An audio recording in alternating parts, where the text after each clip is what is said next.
Part में हमने देखा कि जाओ फेंग और लू उस जगह पर पहुंच चुके थे जहां से उस ट्रेजर की एनर्जी निकल रही थी। हालांकि यहाँ आकर इनमें लड़ाई शुरू हो जाती है क्योंकि वो दोनों ही एक दूसरे को वो ट्रेजर नहीं लेने दे सकते थे।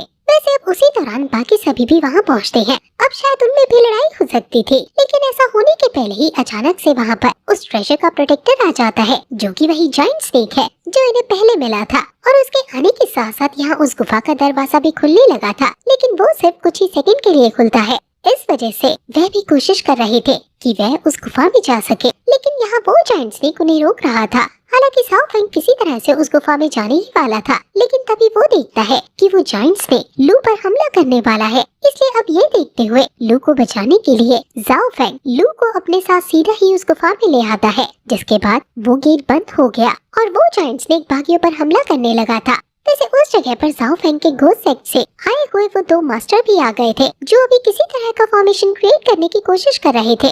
तो इस पार्ट की शुरुआत में हमें सबसे पहले इस गुफा के बाहर का सीन दिखाया जाता है, जहां हम देखते हैं कि वो जायंट स्नेक अभी फेंग, जियायू और उस मॉन्क पर हमला कर रहा था।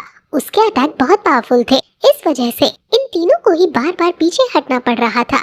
साथ ही अभी उस जायंट स्नेक के मुंह से पॉइजनस ऑरा भी निकल रहा है, जिस वजह से ये चाहते हुए भी उसके करीब नहीं आ सकते थे। वैसे वो ये जानते थे कि जायंट स्नेक से लड़ना एक बेवकूफी होगी, इसलिए उन्हें बस किसी तरह से उस गेट के पास पहुंचना है, क्योंकि वो उस गुफा के अंदर जाना चाहते हैं। लेकिन उस जायंट स्नेक के होते हुए ऐसा करना नामुमकिन था। अब तभी अचानक से वहाँ एक और स्पिरिचुअल बीस्ट आ चुका था। ये एक फायर फिनिक्स थी, जो कि साइज में जायंट स्नेक की तरह ही बहुत ही ज्यादा बड़ी है, और अब उसके आते ही उन दोनों बीस्ट में लड़ाई शुरू हो गई थी। वैसे इसके बाद यहाँ से सीन चेंज होता है और हम वहाँ गुफा के अंदर जाओ फेंग को देखते हैं। वह अभी बेहोश था, लेकिन जाए हुए उसे जगाने की कोशिश कर रहा था। लेकिन अब तभी अचानक से वहाँ बहुत सारी गोल्डन एनर्जी फैलने लगती है। ये वही एनर्जी थी जो कि कुछ देर पहले उस गुफा से निकलते हुए सभी को यहाँ खींच कर लाई थी। ये एनर्जी अभी जाओ फेंग की बॉडी में जाती है, जिसके बाद जाओ फेंग की बॉडी पर लगी हुई सभी चोट हील हो जाती है, और साथ ही इसके बाद अब उसे होश भी आ गया था।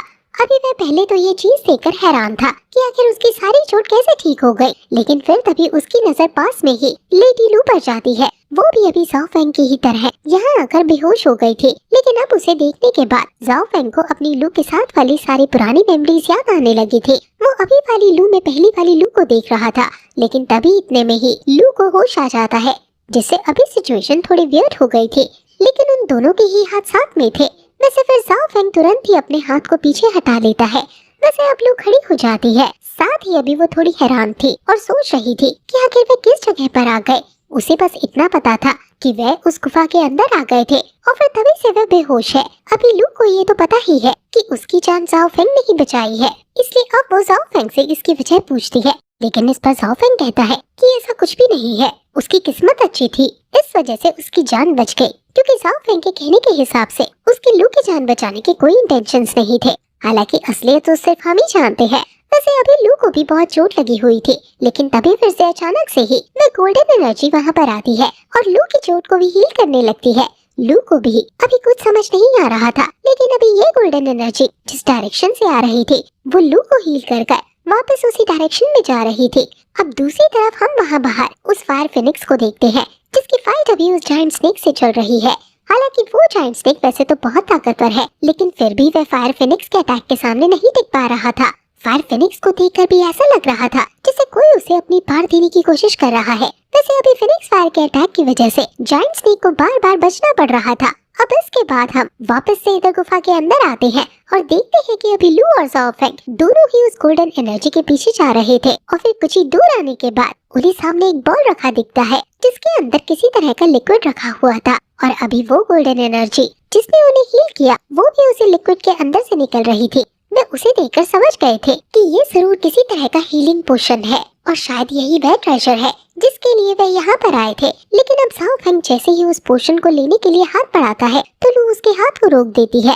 वह कहती है कि मैं ये तुम्हें आसानी से नहीं लेने दूंगी, जिसके बाद अब दोनों में फिर से लड़ाई शुरू हो जाती है। वो दोनों ही कोशिश कर रहे थे कि उस पोशन को पहले ले पाए, लेकिन एक दूसरे के अटैक को रोकने की वजह से उन दोनों के लिए ऐसा करना मुश्किल था। अभी वही दूसरी तरफ बाहर भी उस जायंट स्नेक और उस फायर फिनिक्स की फाइट हो रही है।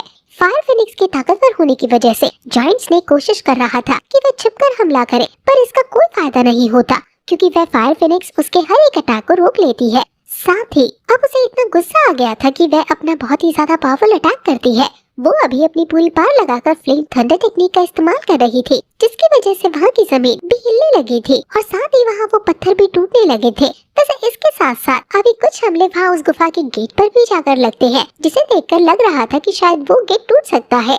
अभी वहाँ अंदर ज़ाओ फेंग और लू की बहुत खतरनाक लड़ाई चल रही है, जिस दौरान वो ये भी देखते हैं कि जहाँ वो लड़ रहे हैं वो जगह हिल रही है। और अब इसके बाद और कुछ अटैक वहाँ उस गेट पर लगने के बाद फाइनली वो गेट मतलब कि वो दीवार टूट जाती है।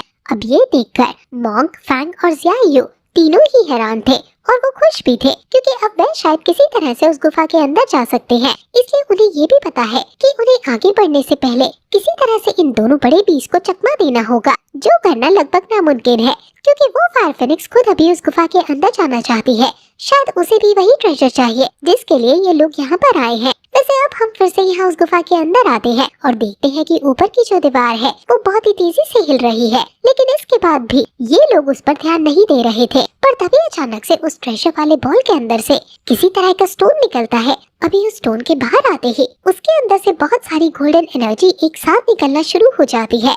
ये गोल्डन एनर्जी पहले तो आसपास फैलती है और उसके बाद स्क्रिप्चर्स में कन्वर्ट हो जाती है।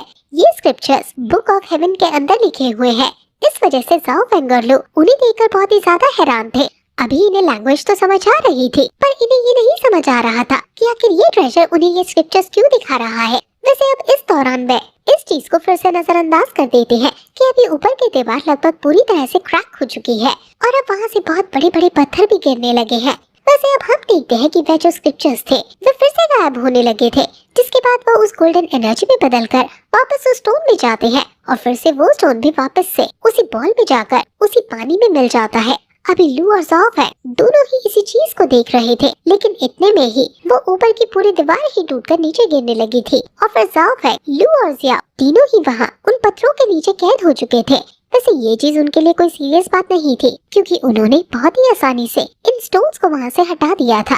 अब यहाँ पे ट्रेजर भी उनके सामने था, लेकिन अब वो लोग उस गुफा में नहीं थे, क्योंकि वो गुफा टूट चुकी है, इसलिए वे वापस वहाँ बाहर आ गए थे। यहाँ अभी जायंट स्नेक के साथ साथ उस फायर फिनिक्स को देखकर ज़ाओ फेंग और लू दोनों ही बहुत हैरान थे, क्योंकि इतने बड़े स्पिरिचुअल बीस्ट से उनके लिए लड़ पाना नामुमकिन है। वैसे अभी तो उनके सामने सिर्फ वह जायंट स्नेक ही था, लेकिन इतने में ही वो फायर फिनिक्स भी वहाँ पर आ जाती है। अब वहाँ दूसरी तरफ हम घोस्ट सिक के उन दोनों मास्टर्स को देखते हैं। वे इस वक्त भी उसी सेम फॉर्मेशन को बनाए हुए थे और धीरे धीरे उसकी पार बढ़ा रहे थे।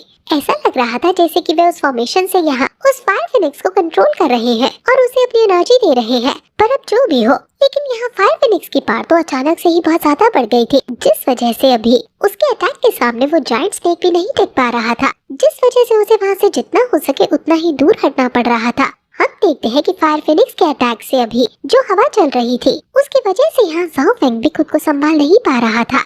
साथ ही ज़ियायू भी अभी बहुत मुश्किल से ज़ाओ फेंग को पकड़े हुए था, लेकिन अब उस तेज हवा की ही वजह से वो उस ट्रेजर से बहुत दूर हो गए थे।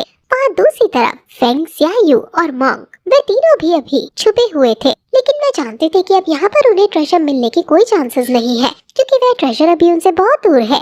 पर अब तभी हम देखते हैं कि वो जायंट स्नेक फिर से वहाँ उस फायर फिनिक्स से लड़ने के लिए आता है, जिसके बाद जब वो दोनों बीस्ट फाइट कर रहे थे तभी यहाँ ज़ियायू चुपचाप उस ट्रेजर के पास आ जाता है।